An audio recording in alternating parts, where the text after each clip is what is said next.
بسم اللہ الرحمن الرحیم۔ السلام علیکم۔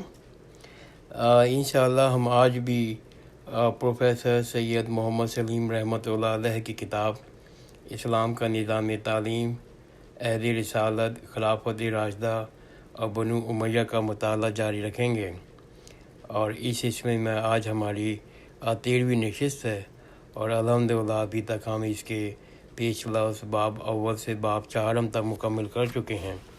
آج ہم اس کا باب پنجم عہد خلافت راشدہ شروع کرتے ہیں، اور جو پہلا ٹاپک ہے اس سلسلے میں وہ ہے حضرت ابو بکر صدیق رضی اللہ عنہ 11 سے 13 ہجری۔ رسول اللہ صلی اللہ علیہ وسلم کی وفات کے بعد حضرت ابو بکر صدیق رضی اللہ عنہ مدینہ کی اسلامی ریاست کے خلیفہ منتخب ہوئے۔ حقیقت یہ ہے کہ رسول اللہ صلی اللہ علیہ وسلم تو اللہ کے رسول سے ان پر ایمان لانا، ان کی اطاعت و فرما برداری کرنا تو ایمان کا تقاضا تھا۔ ان کی عدم اطاعت تو کوئی مسلمان سوچ بھی نہیں سکتا تھا۔ در حقیقت حکمراں اور خلیفہ تو حضرت ابو بکر صدیق رضی اللہ عنہ تھے۔ سب سے پہلے خطبے میں انہوں نے اپنی حیثیت واضح طور پر بیان کر دی تھی۔ آپ نے فرمایا، اے لوگوں، میں تمہارے اوپر مقرر کر دیا گیا ہوں، میں تم میں سے بہتر نہیں ہوں۔ اگر میں غلطی کروں تو تم اس کو درست کرو، اگر میں اچھا کروں تو تم میری مدد کرو۔ سچائی امانت ہے، جھوٹ خیانت ہے۔ تم میں سے ضعیف میرے نزدیک قوی ہے، یہاں تک کہ میں اس کا حق دلا دوں۔ تم میں سے قوی میرے نزدیک ضعیف ہے، جب تک کہ میں اس سے حقوق وصول نہ کر لوں۔ یہ والد صاحب نے کتاب جو ہے منصف ابن عبدالرزاق صاحب کی کتاب سے لی ہے۔ یہ حقیقت پیش نظر رہنی چاہیے کہ نبی آخر زمان صلی اللہ علیہ وسلم کے بعد آنے والے ایک عام انسان تھے۔ یہ امر واقع یہ ہے کہ انہوں نے خلافت کی ہمگیر نظامت، معیشت و معاشرت اور ریاست کا خوب چلایا۔ انہوں نے اسلامی ریاست کو مستحکم بنیادوں پہ قائم کیا۔ رسول اللہ صلی اللہ علیہ وسلم کے انتقال کی خبر سن کے عرب میں نئے فتنے کھڑے ہو گئے تھے۔ زبان کار سنبھالتے ہی حضرت ابو بکر صدیق رضی اللہ تعالیٰ عنہ کو 3 اہم مسائل سے سابقہ پیش آیا۔ نمبر 1، عرب میں 4 مقامات پہ مدعیان نبوت کھڑے ہو گئے، جنہوں نے اپنی خود مختاری کا اعلان کر دیا اور مدینہ کے مرکزی حکومت سے بغاوت کا اعلان کر دیا۔ نمبر 2 جو مسئلہ تھا وہ یہ تھا، عرب میں پہلے کبھی مرکزی حکومت قائم نہیں ہوئی تھی، عربوں نے کبھی خراج یا محصول ادا نہیں کیا تھا، اس لیے اسلام کی مرکزی حکومت کو زکوٰۃ ادا کرنے سے انہوں نے انکار کر دیا۔ تیسرا مسئلہ یہ تھا کہ نبی کریم صلی اللہ علیہ وسلم نے آخری ایام میں شام روم کے حملے کی پیش بندی کر کے ایک بڑا لشکر حضرت اسامہ رضی اللہ عنہ کی سرگردگی میں شام روانہ کر دیا تھا۔ اس لشکر میں تقریباً تمام بزرگ صحابہ شامل تھے۔ یہ لشکر شہر سے روانہ ہو چکا تھا۔ جب آپ صلی اللہ علیہ وسلم کی وفات کی خبر ملی تو وہ لشکر واپس شہر میں آ گیا اور افراد جنازے میں شریک ہو گئے۔ پہلے مسئلے میں تو اتفاق تھا کہ جھوٹے نبیوں سے جنگ کرنا چاہیے۔ دوسرے مسئلے پر بعض صحابہ کی، جس میں حضرت عمر جیسے بزرگ صحابی شامل تھے، یہ رائے تھی کہ انہوں نے دین کا انکار نہیں کیا ہے، صرف زکوٰۃ ادا کرنے سے انکار کیا ہے، اس لیے ان سے جنگ نہ کی جائے۔ تیسرے مسئلے پر اکثر لوگوں کی یہ رائے رکھتے تھے کہ شام کا مسئلہ فوری نوعیت کا نہیں ہے، اس لشکر کو روک لیا جائے اور یہ لوگ یہاں جنگ لڑیں۔ دوسرے لوگ اس مسائل کو مقاصد و مصلحتوں کے تحت حل کرنا چاہتے تھے، مگر حضرت ابو بکر رضی اللہ تعالیٰ عنہ ان تینوں مسئلوں کو ایک دوسرے نقطۂ نظر سے دیکھ رہے تھے۔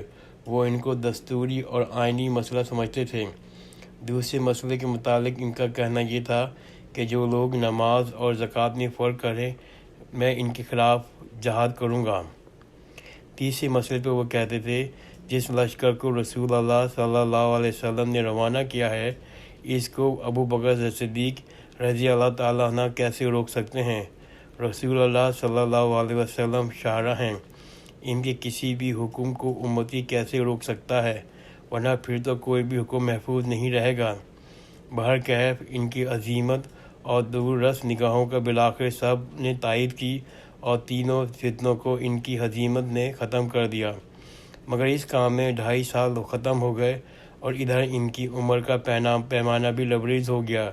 اس کے بعد وہ انتقال کر گئے، اس لیے وہ کوئی مزید انتظامی سرگرمی کا مظاہرہ نہ کر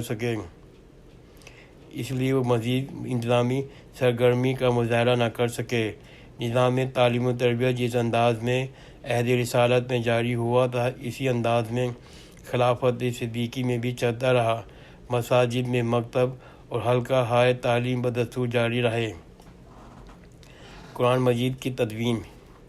حضرت ابو بکر صدیق رضی اللہ عنہ کے عہد کا ایک اہم کارنامہ قرآن مجید کی کتابی صورت میں تیار ہونا ہے۔ اس کی وجہ سے تعلیمی تحریک کو بہت تقویت پہنچی۔ رسول اللہ صلی اللہ علیہ وسلم کو قرآن مجید کی آیت نازل شدہ کی حفاظت اول روز سے خیال رہا ہے۔ رسول اللہ صلی اللہ علیہ وسلم کو قرآن مجید کی آیت نازل شدہ کی حفاظت کا اول روز سے خیال رہا ہے۔ جیسے ہی آیت نازل ہوتی تھی، آپ صحابہ کرام کو سناتے تھے، وہ ان کو یاد کر لیتے تھے، پھر ان آیات کو لکھواتے تھے۔ مکے میں عام طور پر حضرت علی اور حضرت ابو عثمان رضی اللہ عنہ کتابت کے فرائض انجام دیتے تھے۔ دیکھنے کے بعد چوڑی ہڈی، کھجور کے جڑ کے پورا حصہ، ٹھیکرا جو بھی میسر آتا تھا اس پر لکھوا لیتے تھے اور محفوظ رکھ لیتے تھے۔ واضح ہے کہ اس دور میں کاغذ عام نہیں تھا۔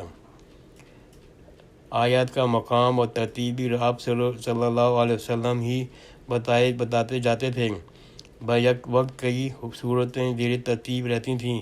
اس طرح نزول کے ساتھ ساتھ ترتیب آیات صورت کا تدوین کا کام بھی جاری رہا۔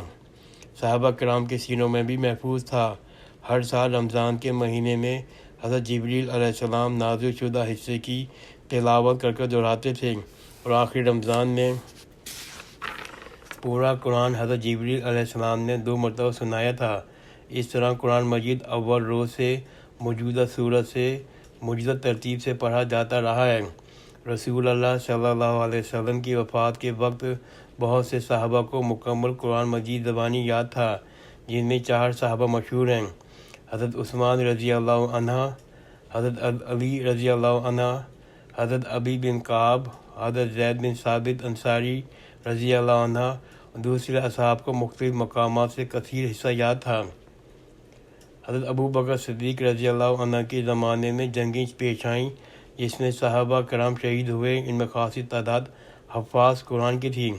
اسے اندیشہ پیدا ہوا کہ کہیں ایسا نہ ہو کہ قرآن کا کوئی حصہ ضائع ہو جائے، اس لیے حضرت ابو بکر صدیق رضی اللہ تعالیٰ عنہ نے تدوین قرآن بصورت کتاب پر آمادہ ہو گئے۔ انہوں نے حضرت زید بن ثابت انصاری کو رضی اللہ عنہ کو تدوین کا کام سپرد کیا۔ رسول اللہ صلی اللہ علیہ وسلم کے کاتب خاص تھے، وہ خود بھی حافظ قرآن تھے۔ وہ 2 حافظوں کی شہادت پہ اور مزید یہ کہ تحریری سرمایہ میں موجود آیت کی بنا پر ایک آیت زیر تدوین قرآن میں لکھتے تھے۔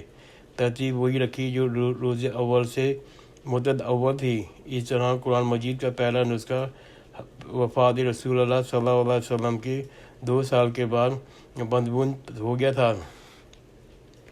یہ نسخہ حضرت ابو بکر صدیق رضی اللہ تعالیٰ عنہ کے پاس رہا۔ جب حضرت عمر خلیفہ بنے تو ان کے پاس رہا۔ ان کی وفات کے بعد ان کی صاحبزادی ام المومنین حضرت حفصہ رضی اللہ عنہ کی تحویل میں رہا۔ وہ لکھنا پڑھنا جانتی تھیں۔ انشاءاللہ میں نیکسٹ نشست میں اس کا دوسرا باب حضرت عمر فاروق رضی اللہ عنہ 13 سے 23 ہجری کا میں انشاءاللہ پڑھوں گا۔ جزاک اللہ خیرن۔ خدا حافظ۔